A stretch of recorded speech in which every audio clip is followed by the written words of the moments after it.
आप सभी दोस्तों का आज के इस सेशन में स्वागत है। आज के इस सेशन में बच्चों मैं आपके साथ सेक्शन 12 ऑफ सेबी डिस्कस करूंगा। सेक्शन 12 ऑफ सेबी एक लेंथी सा सेक्शन है। बेयर एक्ट के लगभग 2 पेज में ये सेक्शन पूरा होता है, लेकिन ये इस सेक्शन को मैं आपके लिए बहुत इजी कर देता हूँ, आसान बना देता हूँ। आपको सिर्फ क्या करना है, मेरी बात को सुनना है और समझना है। सेक्शन 11 पढ़ते पढ़ते हमें सेबी की काफ़ी पावर्स के बारे में पता चल गया, और सेक्शन 11 में अगर हम ध्यान से सुने, ध्यान से पढ़ें सेक्शन 11 को, तो सेक्शन 11 सब सेक्शन 2 में रजिस्ट्रेशन ऑफ इंटरमीडियरीज की बात आती है। सेक्शन 11 सब सेक्शन 2 में जब हम सेबी की स्पेसिफिक पावर पढ़ रहे थे तो उसमें ये बात आई थी कि जो शेयर ब्रोकर, स्टॉक ब्रोकर वगैरह हैं, उन्हें सेबी के साथ रजिस्ट्रेशन करवाना होता है। तो उसी पर्पस के लिए जो सेक्शन 11 में सेबी को पावर दी है, तो सेक्शन 12 उसी पावर को आगे एग्जीक्यूट करने की बात कर रहा है। सेक्शन 11 में, सेक्शन 11 सब सेक्शन 2 में जो सेबी की पावर थी, उसी पावर का ये एक्सटेंशन है। आइए सबसे पहले सेक्शन 12 को हम यहाँ इसी लैंग्वेज में देखेंगे और नोट करेंगे। सेक्शन 12 क्या है, आइए सबसे पहले हम ये समझें। Registration of stock brokers, registration of stock brokers. Section 12 में हम ये पढ़ेंगे बेटा, देखो सेक्शन 12 में हम क्या क्या पढ़ेंगे, मैं आपको अप फ्रंट ये बात बता देता हूँ। शाबाश बेटा। तो कुछ इंटरमीडियरीज की बात जिक्र करेंगे। कुछ इंटरमीडियरीज मार्केट के, कैपिटल मार्केट के कुछ इंटरमीडियरीज का नाम यहाँ पे जिक्र करेंगे। उन्हें सेबी को अप्लाई करना है रजिस्ट्रेशन के लिए, और सेबी उनका रजिस्ट्रेशन करेगी, और रजिस्ट्रेशन करने का उनको क्या बेनिफिट मिलेगा और बिना रजिस्ट्रेशन के वो क्या नहीं कर पाएंगे, ये हमें सेक्शन 12 में खोजना है। तो आइए बेयर एक्ट की इस लैंग्वेज को थोड़ा सा मैं आसान बना रहा हूँ आपके लिए। तो रजिस्ट्रेशन ऑफ, एग्ज़ाम में एक सेक्शन आ सकता है, बहुत इंपॉर्टेंट सेक्शन है। स्टॉक ब्रोकर्स,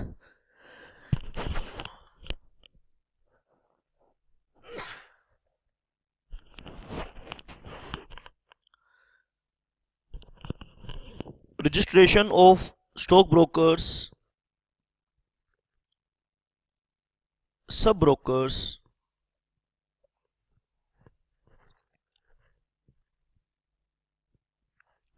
हेडिंग को पहले बेटा आप लिखेंगे। Registration of stock brokers,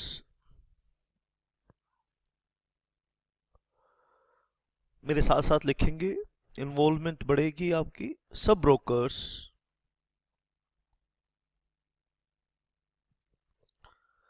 share transfer agents, share transfer agents. सबसे पहले इन लोगों को क्या करना होगा, अप्लाई करना होगा, एप्लीकेशन फाइल करनी होगी। किसे एप्लीकेशन फाइल करनी होगी? सेबी को ऑब्वियसली फाइल करनी होगी, और सेबी के पास इनको रजिस्टर करने की पावर है और इनके लिए ऑर्डर एग्जीक्यूट करने की पावर है। शाबाश। आइए सबसे पहली बात,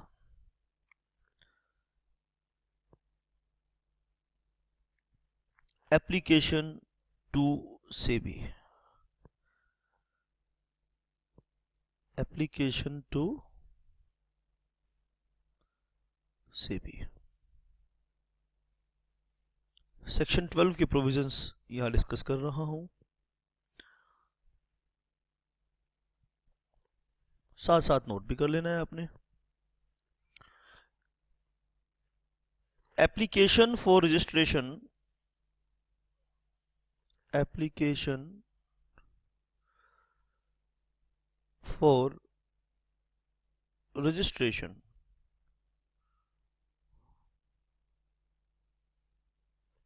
shall be made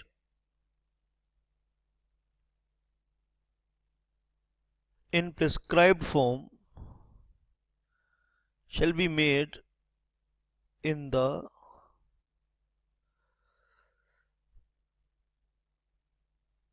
prescribed manner along with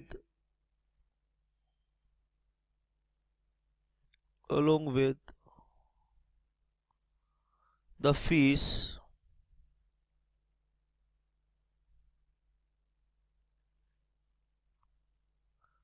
laid down in the regulations.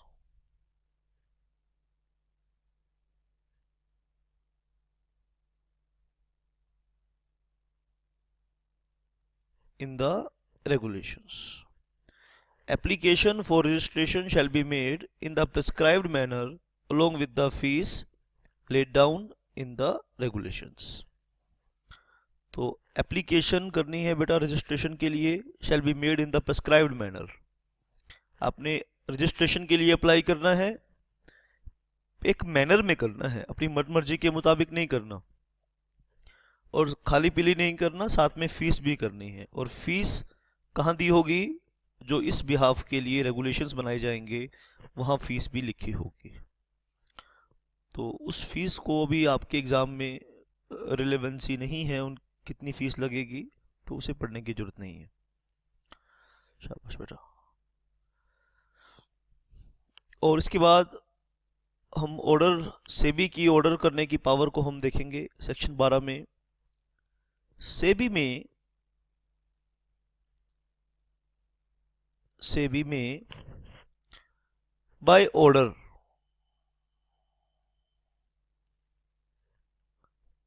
Suspend और cancel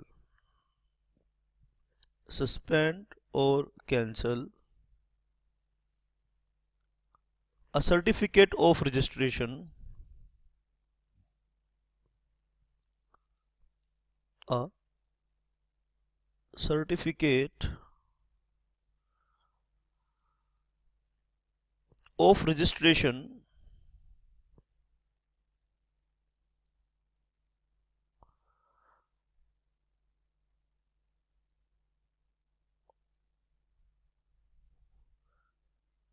in the manner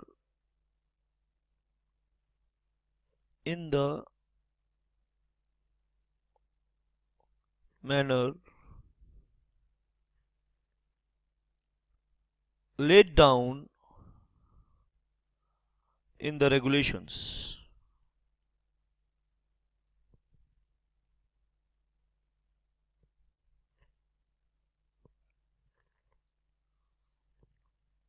SEBI में ऑर्डर, सेबी क्या ऑर्डर कर सकती है?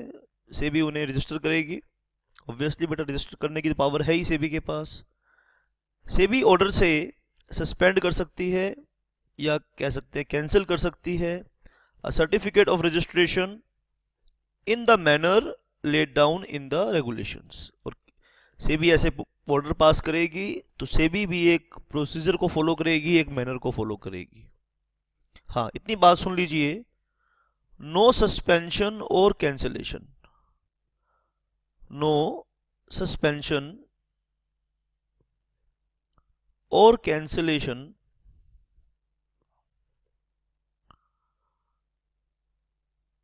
नो सस्पेंशन और cancellation order should be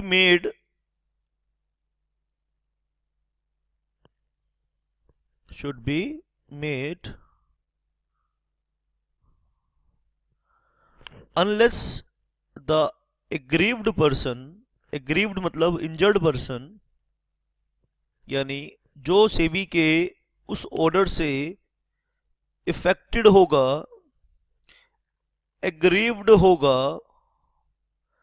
no suspension और cancellation order should be made unless aggrieved person has been given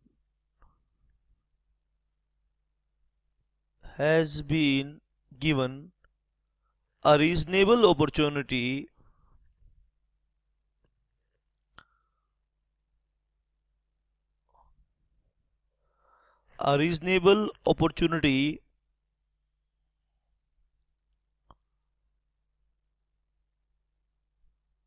of being heard. Reasonable opportunity of being heard.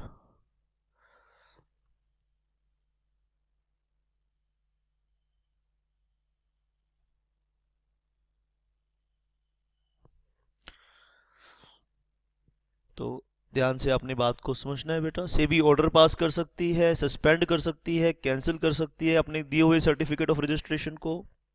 तो यहाँ से हम ये बात समझते हैं, नो सर्टिफिकेट ऑफ रजिस्ट्रेशन अगर किसी ब्रोकर के पास रजिस्ट्रेशन आ चुका है, सर्टिफिकेट ऑफ रजिस्ट्रेशन आ चुका है, तो इसका मतलब ये नहीं है कि वो सर्टिफिकेट ऑफ रजिस्ट्रेशन फाइनल हो गया है। No certificate of registration is final. अगर किसी ब्रोकर के पास सर्टिफिकेट ऑफ रजिस्ट्रेशन आ चुका है तो वो सस्पेंड भी हो सकता है, वो कैंसिल भी हो सकता है। कौन कैंसिल करेगा, कौन सस्पेंड करेगा? सेबी सस्पेंड करेगा, सेबी कैंसिल करेगा। ठीक है, सेबी ऐसा कर सकता है, मे वर्ड है, देखो मे। सेबी ऐसा कैसे करेगा? बाय ऑर्डर करेगा जी। और ऑर्डर पास करने का भी एक मैनर है, एक तरीका है। और वो तरीका कहाँ लिखा है? वो तरीका लिखा है रेगुलेशंस के अंदर। ये बात ध्यान से सुन लो कि नो सस्पेंशन और कैंसिलेशन, ठीक है, सेबी किसी भी इंटरमीडियरी का रजिस्ट्रेशन सस्पेंशन या कैंसिल करने से पहले, ठीक है बेटा, ऐसा ऑर्डर करने से पहले सेबी किसी भी इंटरमीडियरी का रजिस्ट्रेशन करने से पहले उस एग्रीव्ड पर्सन को, उस दुखी आदमी को जो सेबी के ऑर्डर से दुखी है, एक रीजनेबल अपॉर्चुनिटी देगी। रीजनेबल अपॉर्चुनिटी किस चीज की देगी? बीइंग हर्ड, सुनवाई का एक मौका देगी। और ये सेबी का सेक्शन 12 में ऑर्डर करने की पावर है सेबी को। इससे पहले हमने क्या सीखा? इससे पहले हमने सीखा रजिस्ट्रेशन ऑफ स्टॉक ब्रोकर, इनकी स्टॉक ब्रोकर वगैरह की सबकी रजिस्ट्रेशन होगी। यानी कोई stock broker, share transfer agent बिना रजिस्ट्रेशन के काम नहीं कर पाएगा। तो रजिस्ट्रेशन कैसे करवाना है? सेबी को जी एप्लीकेशन करनी है। ठीक है, application for registration shall be made. Shall word है, जहां ला में शैल वर्ड होता है तो वो एग्जाम क्वेश्चन होता है बेटा। दोबारा बोल रहा हूं, ध्यान से सुन लो। जहां ला में शैल वर्ड होगा वो एग्जाम क्वेश्चन होगा। Application for registration shall be made in the prescribed manner। और साथ में फीस देनी है। फीस कहां लिखी है? Laid down in the regulations. आइए, ये था सेक्शन 12 की शुरुआत हो चुकी है। सेक्शन 12 में कुल मिला के 4 बातें पढ़नी है, जिसमें से कुल मिला के 4 बातें पढ़नी है हमें। पूरे सेक्शन 12 में वो 2 पेज लिख रहा है बेयर एक्ट के।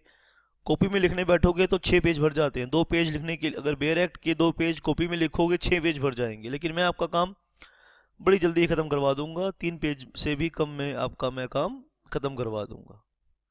2 पेज में ही आपका काम खत्म करवा दूंगा। चलिए, अब हमने 3rd पॉइंट लिखना है इसमें। 3rd पॉइंट, क्या बेनिफिट्स मिलेंगे जी इस रजिस्ट्रेशन के?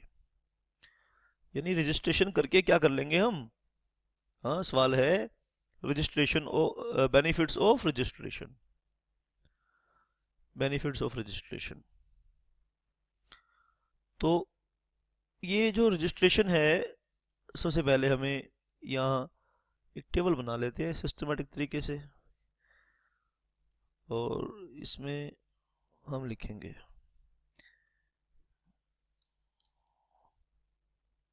एप्लीकेबल फॉर, यानी रजिस्ट्रेशन, किसे रजिस्ट्रेशन करवाना है।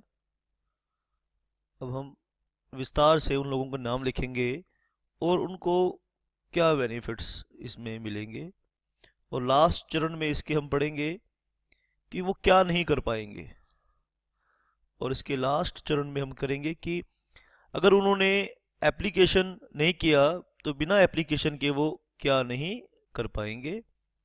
आइए सबसे पहले इसका क्लोज ए देखेंगे, किस किस पर अप्लाई होगा, लिस्ट बनाते जाइए। स्टॉक ब्रोकर, पहले नंबर पे कौन, स्टॉक ब्रोकर। इसके बाद sub broker, stock broker, sub broker, stock broker का एजेंट, सब ब्रोकर। तीसरा share transfer agent, share transfer agent. Trustee of trust deed, trustee of trust deed, जहां डिवेंचर्स इशू करोगे वहां ट्रस्टी अपॉइंट करना पड़ेगा।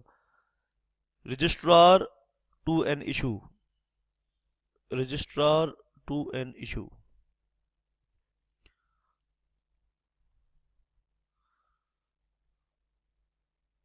शाबाश बेटा। इशू का काम संभालेगा, कंपनी किस किस को शेयर अलॉट कर रही है, कैसे कैसे कर रही है, रजिस्ट्रार टू एन इशू, ये सारा काम करेगा। अंडरराइटर्स, कंपनी को मिनिमम सब्सक्रिप्शन मिल जाए, मिनिमम सब्सक्रिप्शन फेल ना हो, इसके लिए एक प्राइमरी मार्केट का अंडरराइटर, इंटरमीडियरी है अंडरराइटर। मर्चेंट बैंकर एक प्रोफेशनल एक्सपर्ट है जो पब्लिक इशू को मैनेज करता है। सारे इशू, पूरा का पूरा इशू मर्चेंट बैंकर के थ्रू मैनेज होता है। तो कोई भी बैंक, कोई भी फाइनेंशियल इंस्टीट्यूशन मर्चेंट बैंकर बनना चाहता है तो उसे रजिस्ट्रेशन करवाना पड़ेगा। पोर्टफोलियो मैनेजर, पोर्टफोलियो मैनेजर, तो शाबाश। Investment adviser, investment adviser.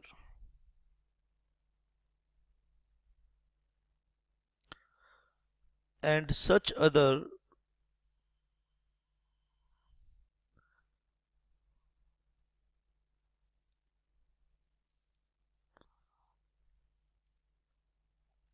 And list को हमने कंक्लूड कर दिया, बस मैक्सिमम सारे आई गए इसमें लोग। And such other intermediary, intermediary associated with the securities market, associated with securities market, जो लोग सिक्योरिटीज मार्केट के साथ एसोसिएटेड हैं। ये टेबल हमारी थोड़ी लंबी होती जा रही है, तो होने दीजिए लंबी इसे। शाबाश। ये जो लोग हैं ना, जो आपने लेफ्ट हैंड साइड पेज के लेफ्ट हैंड साइड पर जो ये लिस्ट बनाई आपने, कौन कौन लोग हैं, आओ ज़रा एक बारी देख लें। स्टॉक ब्रोकर है जी एक, आइए आइए हम इसे देख लें, एक बार रिवाइज कर लें, कोई मिस हो गया तो आप लिख लीजिए। स्टॉक ब्रोकर की बात कर रहे हैं, सब ब्रोकर की बात कर रहे हैं, शेयर ट्रांसफर एजेंट की बात कर रहे हैं, ट्रस्टी ऑफ ट्रस्ट डीड की बात कर रहे हैं, रजिस्ट्रार टू एन इशू की बात कर रहे हैं, अंडरराइटर की बात कर रहे हैं, मर्चेंट बैंकर की बात कर रहे हैं, पोर्टफोलियो मैनेजर की बात कर रहे हैं, इन्वेस्टमेंट एडवाइजर की बात कर रहे हैं, and such other intermediary associated with the securities market, और जिसका एसोसिएशन सिक्योरिटीज मार्केट के साथ है। इन लोगों को रजिस्ट्रेशन करवाना है, रजिस्ट्रेशन के लिए अप्लाई करना है। लेकिन क्या बेनिफिट्स मिलेगा, क्या फ़ायदा होगा, ये क्या कर पाएंगे, ये बाय कर पाएंगे, सेल कर पाएंगे, क्या चीज़, और डील कर पाएंगे। किस चीज़ को सेल कर पाएंगे, किस चीज़ को बाय कर पाएंगे, किस चीज़ में डील कर पाएंगे, deal in securities, in securities. ये इनको रजिस्ट्रेशन का फायदा होगा।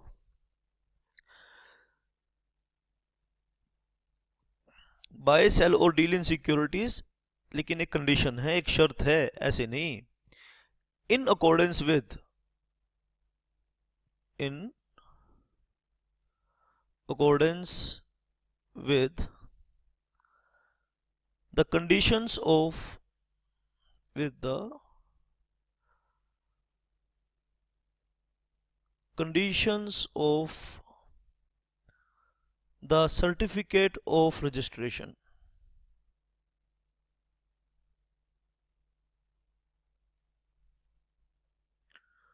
Conditions of certificate of registration. तो जो सर्टिफिकेट ऑफ रजिस्ट्रेशन की शर्तें हैं उनके अकॉर्डिंग ये डील कर पाएंगे। तो क्या कर पाएंगे जी, क्या बेनिफिट होगा, बाय कर पाएंगे जी, सेल कर पाएंगे जी, डील कर पाएंगे किसमें, सिक्योरिटीज में। कैसे, in accordance with the conditions of the certificate of registration. तो जैसे जो सर्टिफिकेट ऑफ रजिस्ट्रेशन की शर्तें हैं उनके अकॉर्डिंग कर पाएंगे जी। क्या जी आपकी लिस्ट खत्म हो गई है? नहीं जी, और भी इंटरमीडिएरी बचे हैं। क्या उन्हें रजिस्ट्रेशन नहीं करवाना होगा? करवाना होगा जी। उन्हें हम पॉइंट बी में पढ़ेंगे भाई साहब। उनमें कौन कौन लोग हैं? उनमें और थोड़े बड़े लोग हैं। हाँ जी, उन बड़े लोगों में कौन? डिपॉजिटरी, डिपॉजिटरी पार्टिसिपेंट, ये डिपॉजिटरी का एजेंट होता है। Depository participant, custodian of securities, जो सिक्योरिटीज को अपनी कस्टडी में रखता है, custodian of securities. Foreign institutional investors, foreign institutional investors,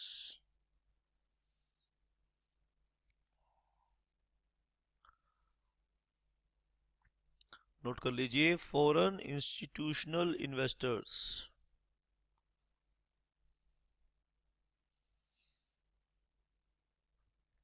बिल्कुल, मैंने आपको ये सेक्शन 12 मोतीचूर का लड्डू बना दिया आपके लिए मैंने बेटा।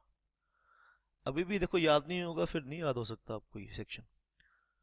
Depository participant, custodian of securities, foreign institutional investors, credit rating agencies, they play a very important role nowadays। credit rating agencies rating symbol provide करते हैं जी ये। और एनी अदर नोटिफाइड इंटरमीडियरी, और एनी अदर नोटिफाइड इंटरमीडियरी,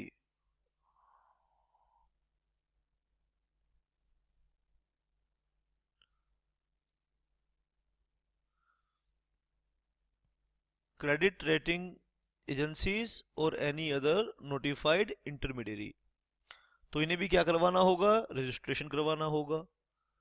तो क्या benefit मिलेंगे registration करवाने के बाद? ये जी बाय कर पाएंगे, क्या कर पाएंगे? सेल कर पाएंगे, और जी डील कर पाएंगे किसमें? सिक्योरिटीज में, इन सिक्योरिटीज। कैसे? शर्त है। क्या शर्त है? जब ये खरीदेंगे, जब ये बेचेंगे, जब ये डील करेंगे, तो ऐसा काम वो अपने ऐसा काम वो उन शर्तों के हिसाब से करेंगे जो सर्टिफिकेट ऑफ रजिस्ट्रेशन के साथ सेबी ने लगाई थी। In accordance with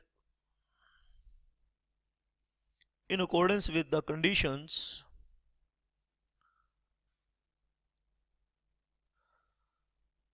in accordance with the conditions of the certificate of registration,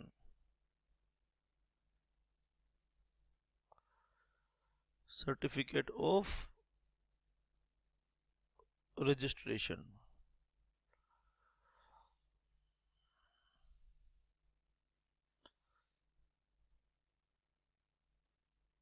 शाबाश बेटा। और खत्म हो गई जी आपकी बात? नहीं जी नहीं, अभी एक और बचा है मेरे पास ब्लॉक। अब सी पॉइंट में एक ऐसा पर्सन है जो अपने आप को, ये अपने आप को क्या समझता है? ये अपने आप को स्पॉन्सर समझता है। ठीक है, किस चीज का स्पॉन्सर समझता है? ठीक है, स्पॉन्सर बन सकता है ये अपने आप को स्पॉन्सर समझता है जी। ये बहुत बड़ा सेठ है, बहुत बड़ा लाला है। ये क्या स्पॉन्सर कर सकता है? किसी वेंचर कैपिटल फंड को स्पॉन्सर कर सकता है, वीसीएफ। किसी कलेक्टिव इन्वेस्टमेंट स्कीम को स्पॉन्सर कर सकता है। कलेक्टिव इन्वेस्टमेंट स्कीम की डेफिनेशन 11AA में है सेबी एक्ट के, वो मैंने अभी करवाया नहीं है बेटा। और म्यूचुअल फंड, ठीक है, कोई पर्सन, यानी इस बात को उल्टे में पढ़ना है बेटा। अगर कोई पर्सन वेंचर कैपिटल फंड का स्पॉन्सर बनना चाहता है, किसी कलेक्टिव इन्वेस्टमेंट स्कीम का स्पॉन्सर बनना चाहता है, किसी म्यूचुअल फंड का स्पॉन्सर बनना चाहता है, तो उस पर्सन को ऐसा करने के लिए सेबी के साथ रजिस्ट्रेशन करवाना होगा। अब सवाल है कि अगर ये लोग खुद को रजिस्ट्रेशन नहीं करवाते, खुद का रजिस्ट्रेशन नहीं करवाते, कौन नहीं करवाते? ये कैटेगरी ए के लोग। अब आपको बेटा याद रखने हैं, तो एग्जाम में मैं आपकी नॉलेज को टेस्ट भी करूंगा, लेकिन उससे पहले आपको याद करना है। ये जो आप पढ़ रहे हैं क्लोज ए, हाँ जी, क्लोज ए में कुछ लोग पढ़े आपने बेटा, क्लोज बी में भी कुछ लोग पढ़े, और क्लोज सी में भी आपने एक कैटेगरी पढ़ी है। ठीक है, क्लोज सी में ये जो वेंचर कैपिटल फंड है, ये जो CIS है, ये म्यूचुअल फंड है। इनका काम ये है कि ये पैसा इकट्ठा करके, दूसरों को पैसा इकट्ठा करके किसी तीसरे को देते हैं। कहने का मतलब ये है कि ये कुछ लोगों से पैसा इकट्ठा करते हैं और कुछ लोगों को यूज करने के लिए देते हैं, बीच में अपनी कमीशन जनरेट करते हैं, बीच में अपनी कमाई करते हैं। ठीक है, तो एक ब्रिज का काम करते हैं, पैसे की जरूरत है जिसको और जिसके पास फालतू पैसे हैं, उन दोनों को आपस में मिला देंगे। ठीक है, अब सवाल है कि अगर ये लोग रजिस्ट्रेशन नहीं करवाते, ठीक है, आइए सेक्शन 12 की बस हम ये लास्ट पार्ट पे आ गए हैं। ठीक है, इन केस, ठीक है बेटा, अब सवाल है in case of no registration,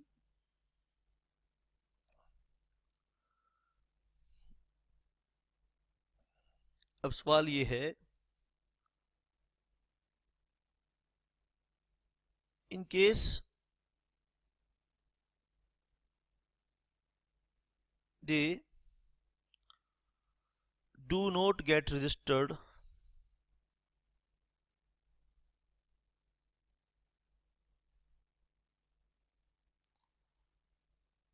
with SEBI, अगर ये सेबी के साथ रजिस्टर्ड नहीं होते हैं, तो उस केस की बात कर रहे हैं। They do not get registered with SEBI,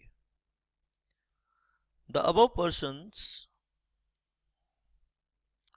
the above persons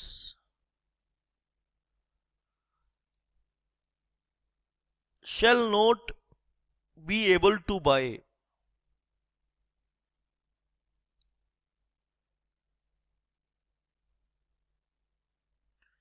ये बाय नहीं कर पाएंगे, ये सेल नहीं कर पाएंगे, और ये डील भी नहीं कर पाएंगे। किसमें? सिक्योरिटीज में, इन सिक्योरिटीज। ठीक है, तो रजिस्ट्रेशन ना करवाने का ये नुकसान होगा कि ये सिक्योरिटीज में बाय भी नहीं कर पाएंगे, सेल भी नहीं कर पाएंगे, डील भी नहीं कर पाएंगे। तो सेक्शन 12 में जो लैंग्वेज बार बार रिपीट हो रही थी, और जिसकी वजह से वो सेक्शन बड़ा बल्कि बना हुआ था, मैंने बड़े सिस्टमेटिक तरीके से उस लैंग्वेज को हल्का कर दिया है और उनको एक साथ इकट्ठा करके आपका काम आसान कर दिया है। तो कुछ लोगों को रजिस्ट्रेशन करवाना है, सेबी के साथ, सेबी के पास अप्लाई करना है, अप्लाई करेंगे, अप्लाई कैसे करेंगे, एक मैनर के अंदर करेंगे, फीस के साथ करेंगे। वो मैनर और फीस कहाँ दी है, रेगुलेशंस में दी है। सेबी इन्हें ऑर्डर पास कर पाएगा, सेबी इनके सर्टिफिकेट को कैंसिल कर पाएगा, सस्पेंड भी कर पाएगा, लेकिन पहले से भी कैंसिल या सस्पेंड करने से पहले ऐसे लोगों को सुनवाई का मौका देगा। तो रजिस्ट्रेशन करवाना है, नहीं रजिस्ट्रेशन करवाएंगे तो सिक्योरिटीज में डील नहीं कर पाएंगे। तो ये सेक्शन 12 को आपने आसानी से पढ़ा बेटा। आइए अब हम इसके बाद सेक्शन 12A करेंगे। 12 आपने किया, शाबाश। 12A कर पाए, पढ़ेंगे बेटा। Prohibition of undesirable transaction insider trading, section 11 में, शाबाश बेटा, सेक्शन 11 में जो सेबी की पावर थी ये उसी का कंटिन्यूएशन है सेक्शन 12A। तो पहले सेक्शन 12A को नोट करेंगे। सेक्शन 12A, तो 12A की हेडिंग पहले नोट करेंगे। 12A की हेडिंग क्या है? प्रोहिबिशन ऑफ, किस चीज को प्रोहिबिट करता है? प्रोहिबिशन ऑफ, सेबी देखो मेनली इसी काम के लिए बनाई गई है, prohibition of undesirable transaction. Undesirable मतलब जिनके साथ कुछ ना कुछ फ्रॉड है, कुछ ना कुछ घोटाला है। इस मार्केट में अगर अनडिजायरेबल ट्रांजैक्शंस होंगी, इसका सीधा सा मतलब ये होता है कि कुछ लोगों के साथ फ्रॉड होगा, कुछ लोगों के साथ धोखा होगा। क्योंकि इस मार्केट में पैसा कहीं बाहर से नहीं आता। इस मार्केट में जो इस मार्केट के प्लेयर हैं, इस मार्केट में एक प्लेयर का पैसा ही दूसरे प्लेयर की जेब में जाता है, बाहर से पैसा नहीं आता। जो इस मार्केट के पार्टिसिपेंट हैं उन्हीं का पैसा होता है। तो प्रोहिबिशन ऑफ अनडिजायरेबल ट्रांजैक्शंस, तो सेबी का काम क्या है? उन अनडिजायरेबल ट्रांजैक्शंस को, या इनसाइडर ट्रेडिंग भी आप बोल सकते हैं, ऐसी ट्रांजैक्शन को, इनसाइडर ट्रेडिंग को क्या करे? रोके, प्रोहिबिट करे, शाबाश, ट्रेडिंग एटसेट्रा। तो prohibition of undesirable transactions and insider trading etcetera. तो आइए हम सेक्शन 12A को आगे एक्सप्लोर करते हैं। जनरल पावर पूछेगा तो सेक्शन 11 बताएंगे आप, और अगर ये अगर 12A स्पेसिफिकली भी पूछ सकता है एग्जाम में, लेकिन इसलिए आपको दोनों करने हैं, 11 भी करना है। 11 में स्पेसिफिकली पढ़ा था, 12A में हम 11A में जनरली पढ़ा था, और 11 में जनरली पढ़ा था, और 12 में हम उसी चीज को, 12A में उसी चीज को स्पेसिफिकली पढ़ रहे हैं। आइए बेटा, तो सेक्शन 12A, सेक्शन 12A करेंगे। Provides that, section 12A provides that no person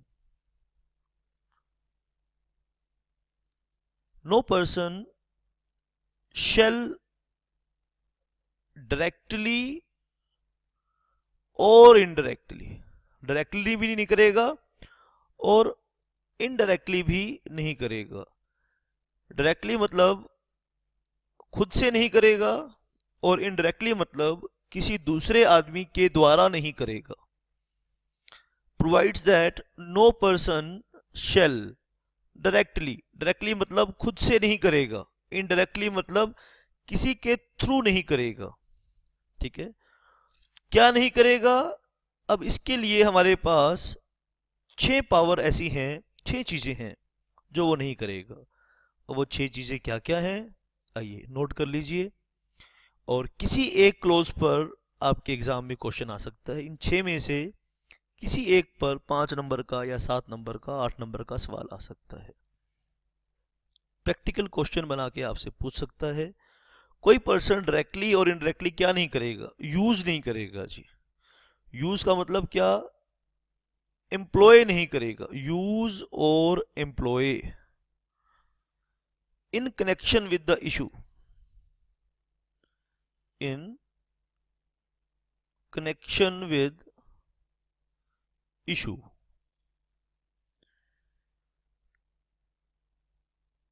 issue, purchase or sale of any securities, any securities listed, यानी जो स्टॉक एक्सचेंज पे लिस्टेड हैं, और proposed to be listed, और proposed to be listed, listed or proposed to be listed in a recognized stock exchange, in a recognized stock exchange.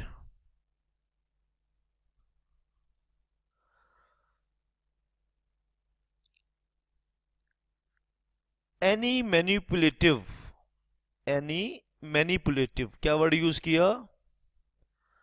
any manipulative और deceptive. Manipulative मतलब fraudulent या धोखा देने वाली. मैनिपुलेट करना यानी सिस्टम की कमजोरियों का फायदा उठाना. मैनिपुलेट करना मतलब क्या होता है कि सिस्टम की कमजोरियों का फायदा उठाना. और डिसेप्टिव और contravenes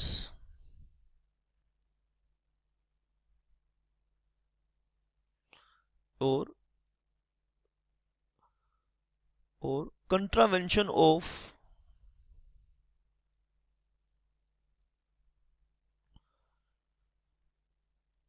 of the provisions of the act.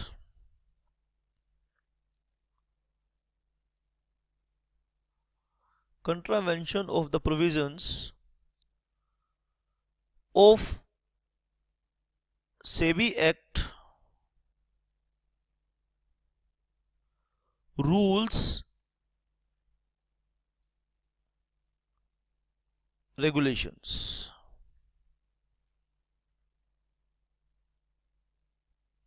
यानी कोई भी आदमी इस तरह की टैक्टिक्स नहीं यूज करेगा.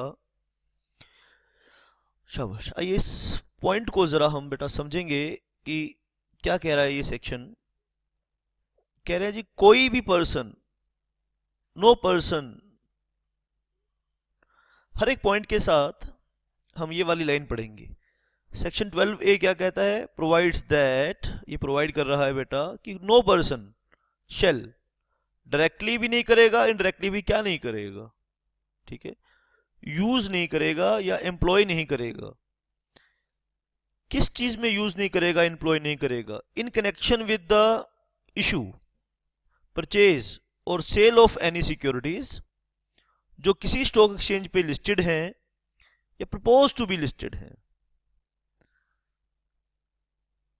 ठीक है, या किसी स्टॉक एक्सचेंज पर लिस्टेड हैं या प्रपोज टू बी लिस्टेड हैं, ठीक है.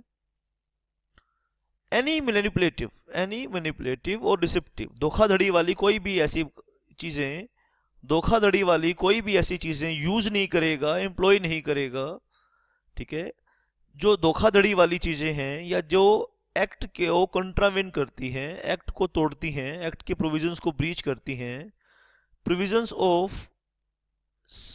एक्ट, रूल्स, रेगुलेशंस,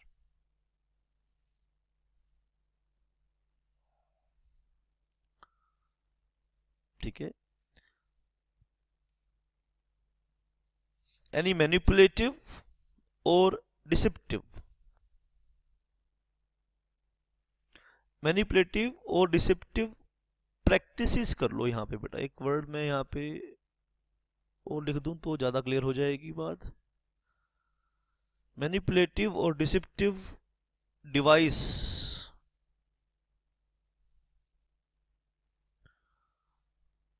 मैनिपुलेटिव और डिसेप्टिव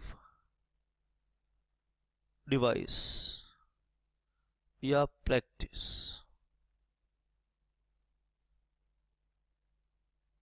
ठीक है. मैनिपुलेटिव और डिस्पेप्टिव डिवाइस और प्रैक्टिस और contravention of the provisions of SEBI act rules. कोई आदमी ऐसे ही कोई भी काम यूज नहीं करेगा, ठीक है, या एम्प्लॉय नहीं करेगा, ठीक है। ये था पॉइंट नंबर ए। आइए ऐसी और भी हम सेबी की प्रोहिबिशन वाली पावर्स को करते हैं।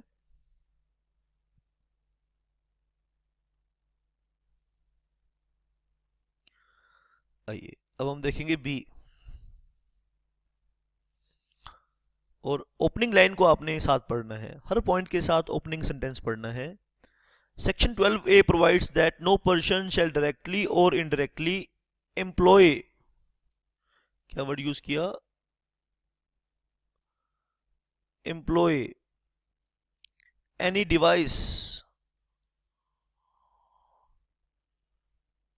स्कीम, कोई भी आदमी ऐसी स्कीम नहीं चलाएगा, कोई ऐसा डिवाइस यूज नहीं करेगा, scheme to defraud, to defraud, defraud का मतलब फ्रॉड करना, in connection with issue, in connection with issue,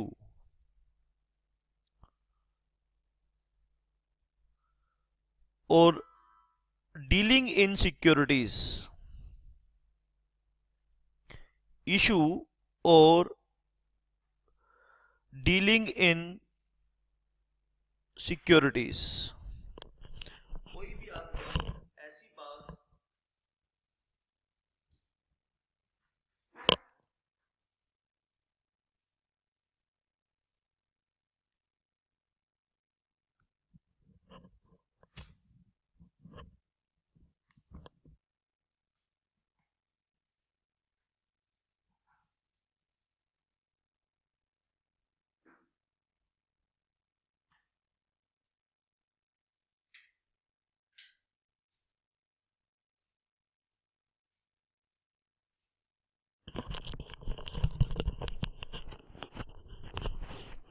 employ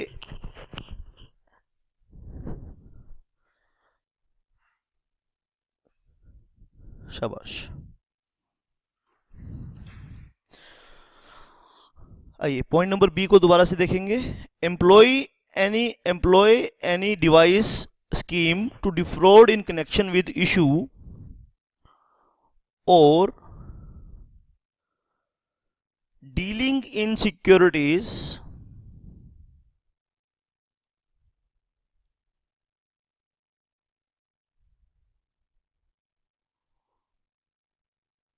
which are listed,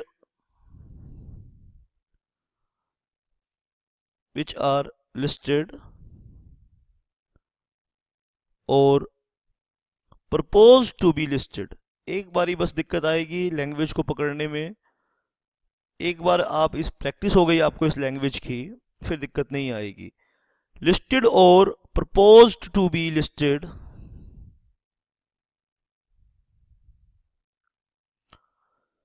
in a recognized stock exchange।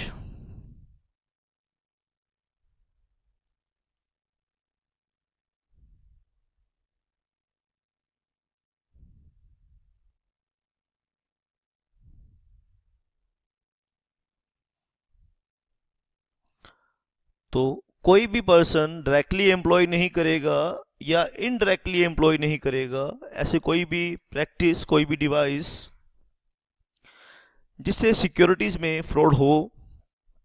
किन सिक्योरिटीज की बात कर रहे हैं? जो किसी रिकॉग्नाइज्ड स्टॉक एक्सचेंज पे लिस्टेड हैं या लिस्टेड होने जा रही हैं। Third, engage in any act, कोई भी पर्सन ऐसे किसी काम में, कैसे ऐसे किसी कृत्य में, ऐसे किसी क्रम में एंगेज नहीं होगा। एंगेज मतलब बिजी नहीं होगा, करेगा नहीं। Act, practice, course of business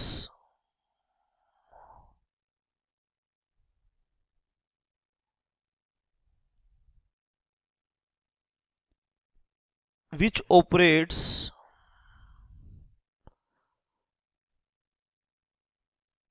or would operate which operate or would operate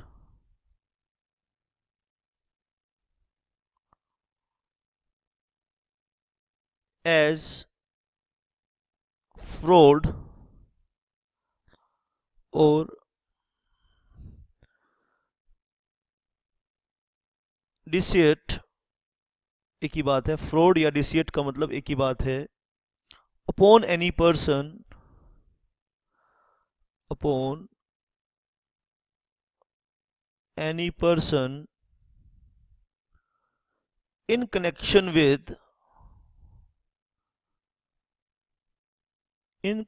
with issue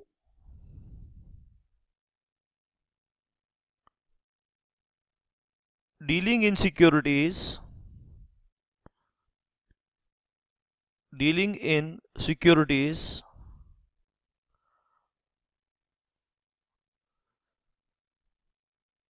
which are listed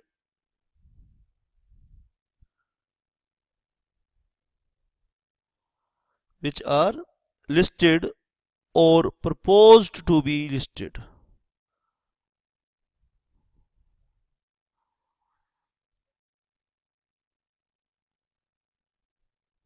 in a recognized stock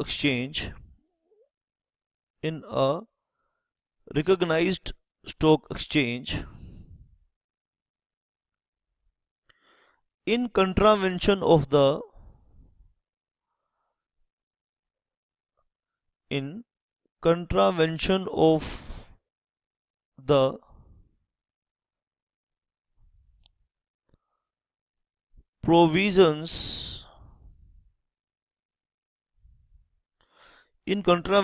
the provisions of the act, rules and regulations.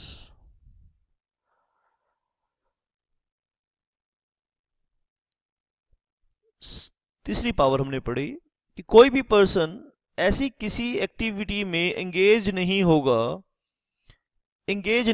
ऐसे किसी काम में engage नहीं होगा, किसी practice में engage नहीं होगा, कोर्स ऑफ बिजनेस में एंगेज नहीं होगा, which operates or would operate as a fraud or deceit upon any person in connection with issue dealing in securities which are listed or proposed to be listed in a recognized stock exchange in contravention of the provisions of the act, rules and regulations. तो आपने ध्यान से इस बात को समझना है। Note कर लिया बेटा? देखो बेटा, हर एक पॉइंट लगभग एक जैसा ही है।